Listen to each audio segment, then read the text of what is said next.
Hello friends, आज हमारा lecture जो है that is on ray optics chapter number 9।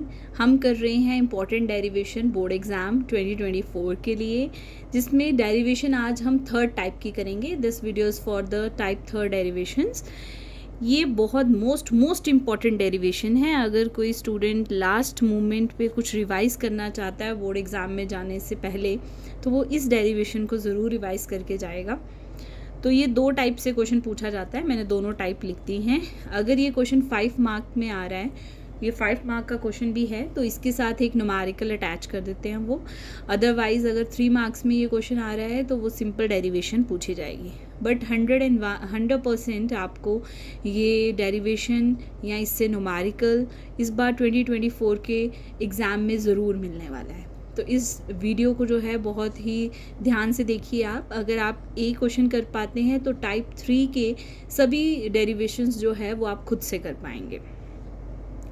तो क्वेश्चन की तरफ चलते हैं। तो क्या है क्वेश्चन? एक पॉइंट ऑब्जेक्ट है जिसे हमने प्रिंसिपल एक्सिस पे रखा है कन्वेक्स स्फेरिकल सरफेस। तो सबसे पहले ये समझने की ज़रूरत है कि एक स्फेरिकल सरफेस है जिसमें आपको उसने बोला है कि एन यहाँ पे हम जब करते हैं तो एन भी लिखते हैं और म्यू भी लिखते हैं। तो N2 को कुछ बुक्स म्यू2 लिखती हैं, वन NCERT में N2 लिखा हुआ है। Mu refractive index is denoted by N, तो हम N ही लिखेंगे, अदरवाइज आप म्यू भी लिख सकते हैं। तो अब क्वेश्चन में N लिखा है तो हम N ही लिखने वाले हैं इसमें। तो कन्वेक्स स्फेरिकल सरफेस है एक, तो उस सरफेस को हमें देखना है और ये गिवन है कि रिफ्रैक्टिव इंडेक्स सेकंड सरफेस का ज़्यादा है as compare to the first one. तो N2 is greater than N1। तो हमें पता चल रहा है कि N2 is a denser medium and N1 is a rarer medium. और लाइट जो है, ऑब्जेक्ट जो है, वो हमने प्लेस कहाँ पे किया है, रेयरर में कि डेंसर में? Refraction occurs from rarer to denser, rarer से डेंसर में रिफ्रैक्शन हो रही है।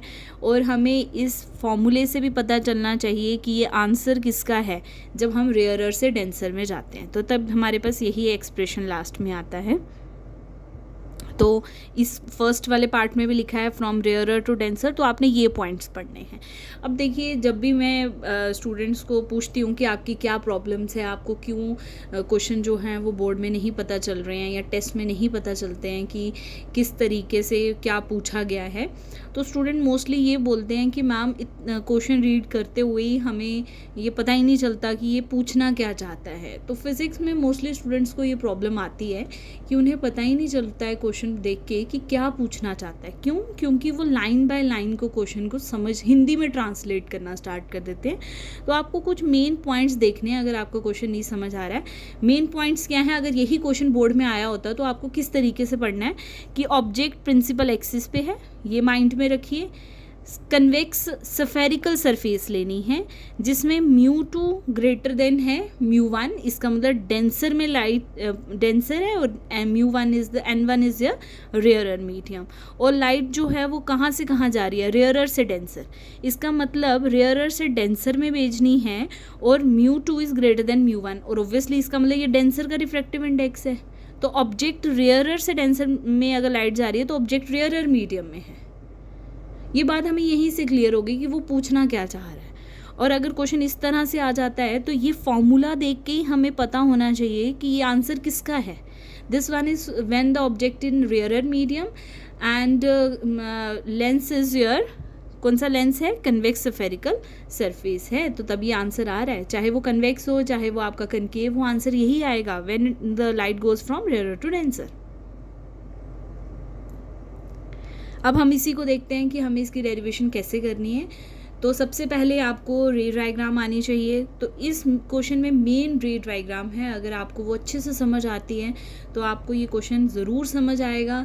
और जो मेरी नेक्स्ट वीडियो होगी type 4 video, that is your lens maker formula, वो भी बोर्ड के लिए बहुत इंपॉर्टेंट क्वेश्चन है, मोस्ट इंपॉर्टेंट क्वेश्चन। उसको करने के लिए ये क्वेश्चन आना बहुत ज़रूरी है। तो इसलिए आज की वीडियो जो है वो आप सबके लिए बहुत इंपॉर्टेंट है। तो देखिए इसको, हम एक मीडियम रिफ्रैक्टिंग सरफेस बनाएंगे जो कि कन्वेक्स है। अगर मैं कन्वेक्स लेंस को बनाना चाहूँ तो कन्वेक्स लेंस इस तरह से होता है। ये रेयरर मीडियम है, ये डेंसर है और ये रेयरर है। तो लाइट रेयरर से डेंसर में जा रही है, इट मीन्स ये है। अब लेंस नहीं है, सरफेस है कन्वेक्स, तो हम इसको इस तरीके से कर लेंगे और ये पार्ट ख़त्म कर देंगे, यही बन गई सरफेस। तो हम इसे कैसे ड्रॉ कर सकते हैं? सबसे पहले हम ये इस तरह से बना लेंगे, दिस वन। ये सारा पोर्शन जो है, this one is your denser portion, ये डेंसर है और ये हमारे पास रेयरर आ गया। प्रिंसिपल एक्सिस बनाएंगे तो this one is your principal axis, ये हमने यहाँ बना ली है प्रिंसिपल एक्सिस। अगर मैं ये क्वेश्चन करूँ और इस क्वेश्चन को करने के लिए हमें एक नई शीट लगानी चाहिए सो दैट कि कंप्लीट डेरिवेशन एक ही पेज पे आ जाए और आपको अच्छे से क्लियर हो, तो इसके लिए हम न्यू शीट ले लेते हैं। चलिए, ये हमारे पास आ गई रेयरर एंड डेंसर और कन्वेक्स सरफेस हमने बना ली, दिस वन। ये हमारे पास है प्रिंसिपल एक्सिस। फिगर आपके बोर्ड में नीट एंड क्लीन होनी चाहिए और बिल्कुल छोटी फिगर नहीं बनानी है, आपको उसको इस तरीके से बनाना है so that clearly visible angles हों, रेज आपकी विजिबल हों, इस तरीके से आप इसे बनाएंगे। हम जान रहे हैं कि ये सरफेस राइट की तरफ सर्कल कंप्लीट होता है, तो सेंटर ऑफ कर्वेचर राइट की तरफ होगा, तो हम सी बना लेते हैं, let it be centre of curvature C यहाँ पे है। ऑब्जेक्ट को कहाँ लेंगे? The object is point object है, ये मैंने ऑब्जेक्ट ले लिया। इस पॉइंट को हम P मान लेते हैं, दिस इज योर P। अब रेज ले लेते हैं, तो रेज कैसे आने वाली हैं? ऑब्जेक्ट O से, पॉइंट ऑब्जेक्ट से हमने एक इंसिडेंट रे बनाई, ये ठीक है। अब हम जान रहे हैं this one refractive index 1 and 1 refractive index n2, as we know that n2 is greater than n1, तो ये n2 डेंसर मीडियम है। नॉर्मल कैसे बनेगा? तो आप सबको नॉर्मल बनाने का तरीका पता है कि नॉर्मल आपका बन जाएगा यहाँ से C की तरफ नॉर्मल। तो नॉर्मल हमारा यहाँ पे कैसे बन जाएगा? This one is your normal. Normal हम इस तरीके से बना लेंगे,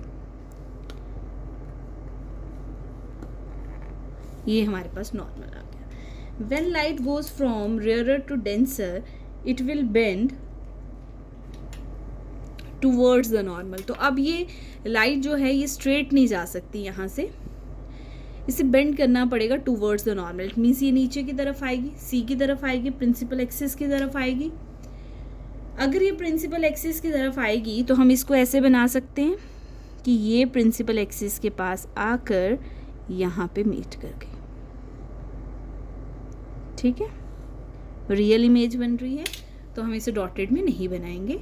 तो ये हमारी पॉइंट हो गया, इस पॉइंट को मैं लिख देती हूँ आई, क्योंकि यहाँ इमेज फॉर्म होगी।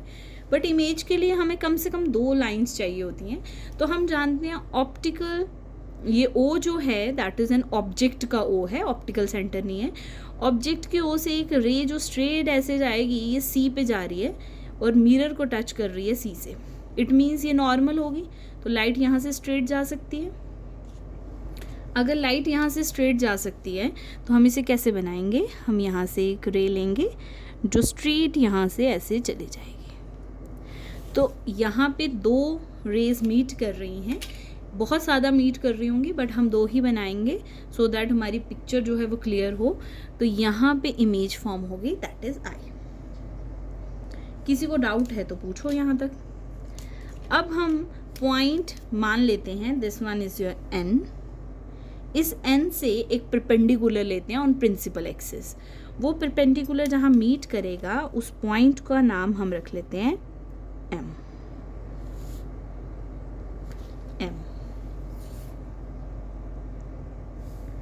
लाइट ने जो एंगल्स बनाए उन एंगल के अगर हम नाम रखेंगे तो हमारे नाम क्या बन जाएंगे? इंसिडेंट रे नॉर्मल के साथ जो एंगल बनाएगी, angle of incidence I. Refracted रे जो नॉर्मल के साथ एंगल बनाएगी, दैट इज योर आर्स। अब हम इसमें कुछ खुद से एंगल लेंगे। This one is your alpha. Object वाले एंगल को मैं हमेशा अल्फा लूँगी, इमेज वाले एंगल को मैं बीटा लेने वाली हूँ और जो सेंटर ऑफ कर्वेचर एंगल बनाएगा उसको मैं गामा लूँगी, गामा। आर और गामा, अगर आप आर को भी गामा की तरह लिखते हैं तो इस क्वेश्चन में प्रॉब्लम हो जाएगी। तो आर आपको और गामा आपको डिफरेंट वे में लिखना है, so that it would be clear. ये परपेंडिकुलर है तो ये 90 डिग्री बनाएगा। देखिए, आई होप यहाँ पे रे डायग्राम में अब आप सबको कोई प्रॉब्लम नहीं है। रे डायग्राम अगर आप स्केल से नहीं बनाते हैं, स्पेशली इस क्वेश्चन में, तो वो करेक्शन के चांसेस कम होंगे आपके। अब हमें इस क्वेश्चन को करना कैसे है, अब हम इसकी डेरिवेशन करते हैं। तो डेरिवेशन करने से पहले आपको कुछ लाइंस लिखनी पड़ेंगी, जो लाइंस आपको हर क्वेश्चन के स्टार्टिंग में लिखनी ही हैं। कुछ कंसीडर आपको करना ही पड़ेगा। तो आपने सबसे पहले क्या कंसीडर किया, एक ऑब्जेक्ट। तो आप क्या करेंगे, consider a point object O, consider a point object O on the principal axis. तो प्रिंसिपल एक्सिस पे हमने एक पॉइंट ऑब्जेक्ट को ले लिया। अगर हमने प्रिंसिपल एक्सिस को पॉइंट ऑब्जेक्ट में लिया है, और यहाँ ये शो भी करना ज़रूरी है, इन रेयरर मीडियम, तो हमने उसे कहाँ लिया है, रेयरर मीडियम में है। ये जो मैं आपको कुछ लाइंस लिख के बता रही हूँ, ये आप अपनी मर्ज़ी से जो आपने क्वेश्चन में किया है ये आप लिख सकते हैं, इसमें कोई इतनी प्रॉब्लम आपको नहीं आने वाली है। अगर किसी बच्चे को कोई डाउट आ रहा है, कोई डेरिवेशन क्लियर नहीं है, तो आप मुझसे पूछ सकते हैं कि क्या करना है हमें आगे। अब इसके बाद हम इसमें और क्या लिख सकते हैं, जो रे है, late it be a ray O N, a ray O N incident on the convex surface making angle I with the normal के साथ एक I एंगल बना, and after refraction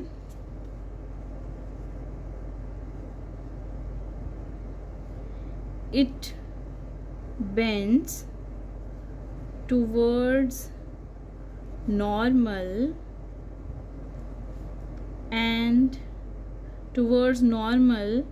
making angle R आपने इस तरह का लिखना है, making angle R with the normal। Another ray OP is incident, ये देखो O से P एक रे ये भी आ रही है, incident on the convex surface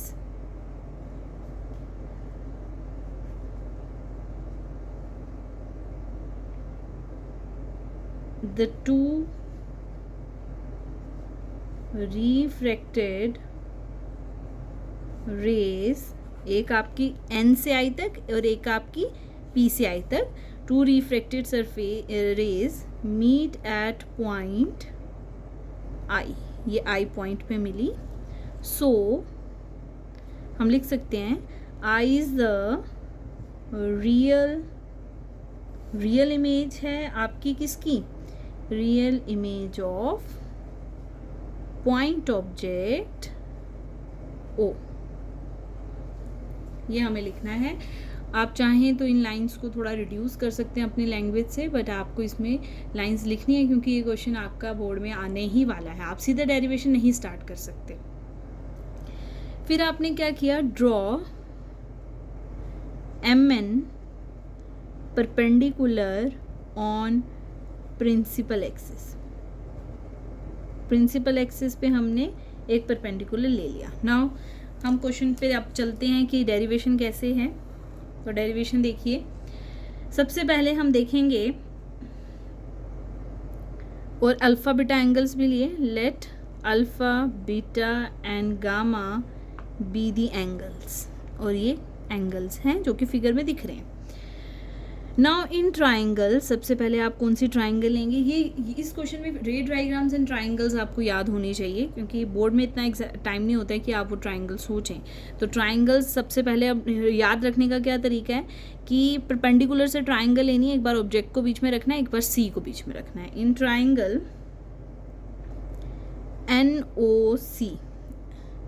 NOC, एक बार ऑब्जेक्ट को, एक बार इमेज को। इन ट्राइंगल NOC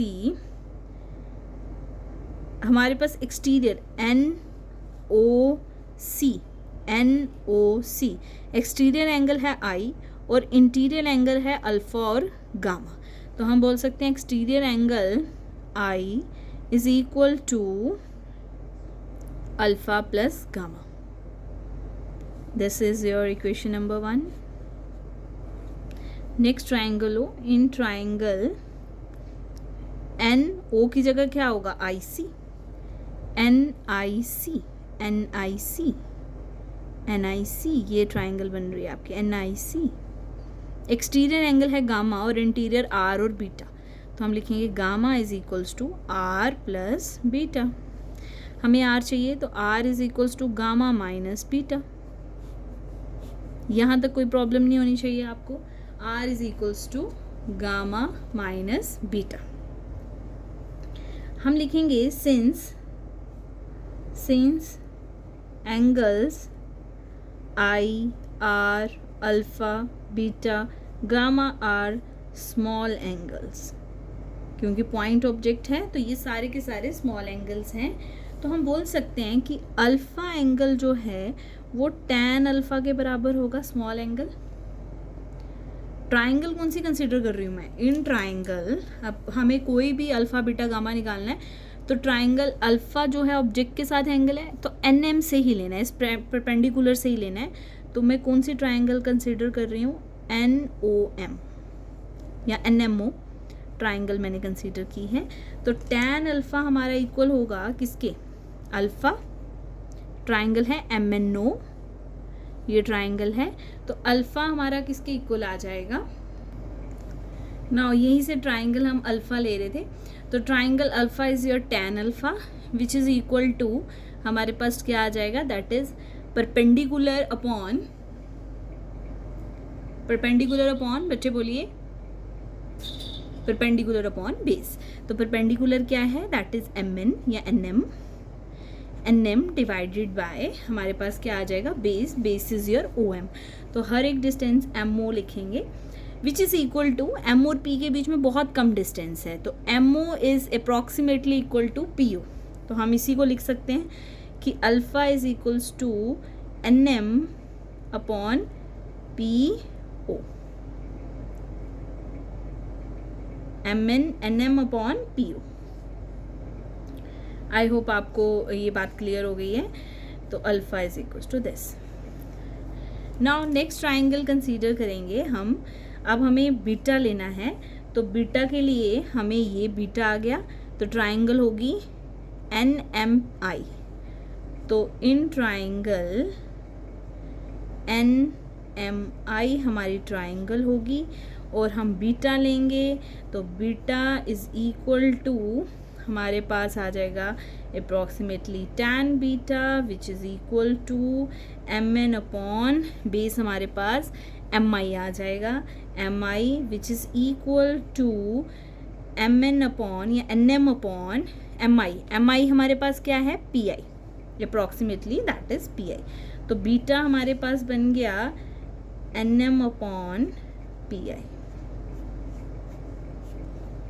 बीटा। ऐसे ही हम ट्राइंगल कंसीडर करेंगे। Similarly we consider triangle gamma के लिए, तो gamma is approximately tan gamma which is equal to triangle gamma की कौन सी आएगी, MNC। तो ट्राइंगल आ गई MNC, तो विच इज़ इक्वल्स टू हमारे पास क्या होगा, NM अपॉन MC को हम क्या लिख सकते हैं, दैट इज़ PC। तो गामा हमारे पास क्या बन गया, gamma is equal to MN upon PC। Alpha beta gamma हमने तीनों निकाल लिए. This one is your alpha, this one beta, this one gamma. Alpha beta and gamma, alpha beta and gamma.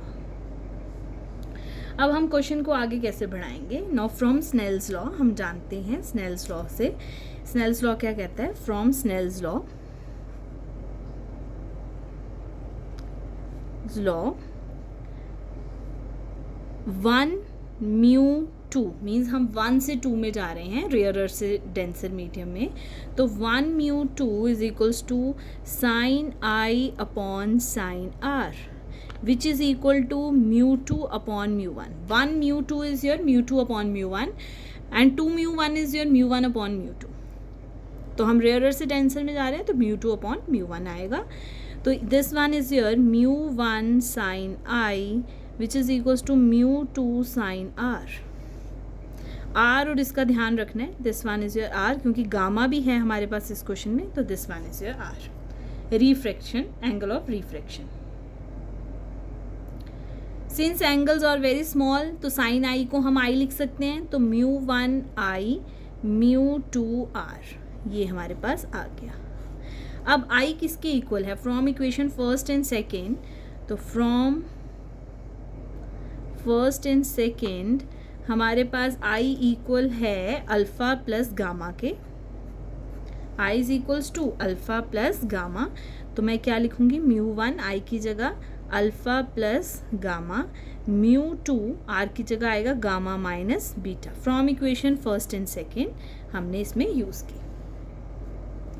I hope ये बात clear है. Alpha और beta भी हमारे पास वैल्यूज़ हैं जो कि इसके इक्वल हैं.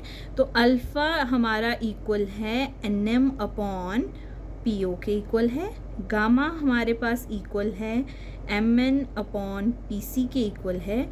म्यू 2 गामा हमारा M N upon P C के इक्वल है और बीटा हमारा N M upon P I के इक्वल है. अगर आप देखें, मैं एम एन और एन एम एक ही बात है तो एन एम ही लिख लेते हैं सबको. N M N M N M, तो सब में से N M N M N M common आएगा और वो कैंसिल आउट हो जाएगा. तो हमारे पास यहाँ क्या बच गया, mu 1 upon P O plus mu 1 upon P C, mu 2 upon P C minus mu 2 upon P I. इसी में एम एन कॉमन लिया एंड विल कैंसिल आउट. तो म्यू 1 हमने अंदर मल्टीप्लाई कर लिया तो हमारे पास ये टर्म आ गई. नाउ अगर हम देखें तो हर डिस्टेंस P से है, P O P C P C P I. तो हमें किसी को भी प्लस माइनस नहीं करना है जैसे हम लास्ट इक्वेशंस में करते थे कि मिरर के केस में हर डिस्टेंस हमारा O से होता था और हमारा in case of lens her distance I जो है वो आपका O से होता था. वहाँ पे O ऑप्टिकल सेंटर था, यहाँ O ऑब्जेक्ट है आपके पास. इस चीज़ में कंफ्यूज नहीं होना है आपको. अब यूजिंग साइन कन्वेंशंस, हम साइन कन्वेंशंस का यूज़ करेंगे. तो using sign conventions,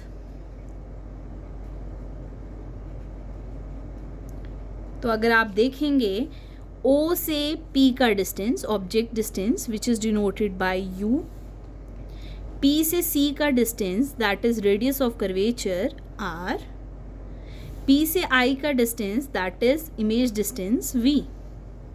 I hope ये बातें क्लियर हैं. ये हम बहुत देर से ये बात कर ही रहे हैं. अब पी ओ, अगर आप पी ओ को देखें तो P से O की तरफ ऑब्जेक्ट डिस्टेंस लेफ्ट की तरफ जा रहे हैं तो नेगेटिव U. P से C को देखेंगे आप, P से C राइट की तरफ जा रहे हैं तो पॉजिटिव R. P से I को देखेंगे तो P से I राइट की तरफ जा रहे हैं तो पॉजिटिव V. आई होप ये बातें क्लियर हैं. इसको हम इसमें पुट करेंगे तो हमारे पास आएगा mu 1 upon P O, P O is your negative of u, plus mu 1 upon P C, P C is your positive of R, mu 2 upon P C positive of R, P I that is positive of V. R and R दो बन रहे हैं, इसको एक तरफ ले जाओ तो हमारे पास बना म्यू 2, ये यहाँ से यहाँ आ गया, upon V negative, mu 1 upon u ये यहीं पे था, म्यू 2 अपॉन आर और ये यहाँ से जाएगा negative mu 1 upon r. R common ले लेंगे तो हमारे पास एक्सप्रेशन बन गया which is the required expression μ2 minus μ1 upon r. This is the required expression जो हमें बोर्ड में पूछा गया था। तो अगर हम चलें क्या पूछा गया था हमें, तो आप देखेंगे कि हमें जो पूछा गया था हमने वही ड्राइव कर लिया है। मैंने म्यू ले लिया है क्वेश्चन में क्योंकि मुझे हैबिट है म्यू लेने की, बट अकॉर्डिंग टू NCERT आपको एन ही लेना है। कुछ बुक्स म्यू लेती हैं, कुछ एन लेती हैं, आपको एन लेना है। तो जहाँ भी मैंने यहाँ से क्वेश्चन में म्यू लिखना स्टार्ट किया था आप उसे लेंगे दैट शुड बी एन।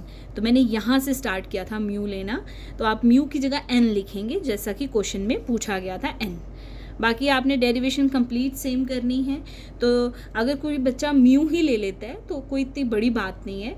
आप लास्ट में जो एक्सप्रेशन लिखें तो आप यहाँ पे लिख दें μ2 is equals to n2, both are same. तो n की फॉर्म में आंसर लिखते हैं लास्ट में एक लाइन लिख के, तब भी आपको फुल मार्क मिलेंगे इसमें। तो μ2 अपॉन v, तो आप यहाँ देखो μ2 को n2 मानो तो n2 upon v negative of n1 upon u which is equals to n2 minus n1 upon r, n2 minus n1 upon r. तो ये हमारा लास्ट एक्सप्रेशन है when ray goes from rarer to denser, means object is in the rarer place. तो तब हमारे पास जो एक्सप्रेशन आता है that is μ2 upon v minus μ1 upon u, μ2 minus μ1 upon r। ये हमारा रिक्वायर्ड एक्सप्रेशन है और बोर्ड में इस बार आपको ये क्वेश्चन ज़रूर देखने को मिलेगा, चाहे in the form of numericals. Derivation अगर सिंपल ये डेरिवेशन आती है it would be of 3 marks. अगर इसके साथ एक न्यूमेरिकल अटैच होता है तो वो 5 मार्क में क्वेश्चन आ सकता है। तो ये इंपॉर्टेंट डेरिवेशन है। आप टाइप 3 के ही और टाइप के क्वेश्चन किस तरीके से पूछे गए हैं, टाइप 3 के और क्वेश्चन किस तरह से पूछे गए हैं, ये अब हम नेक्स्ट वीडियो में करेंगे। तब तक आप इसे रिवाइज करिए बच्चा।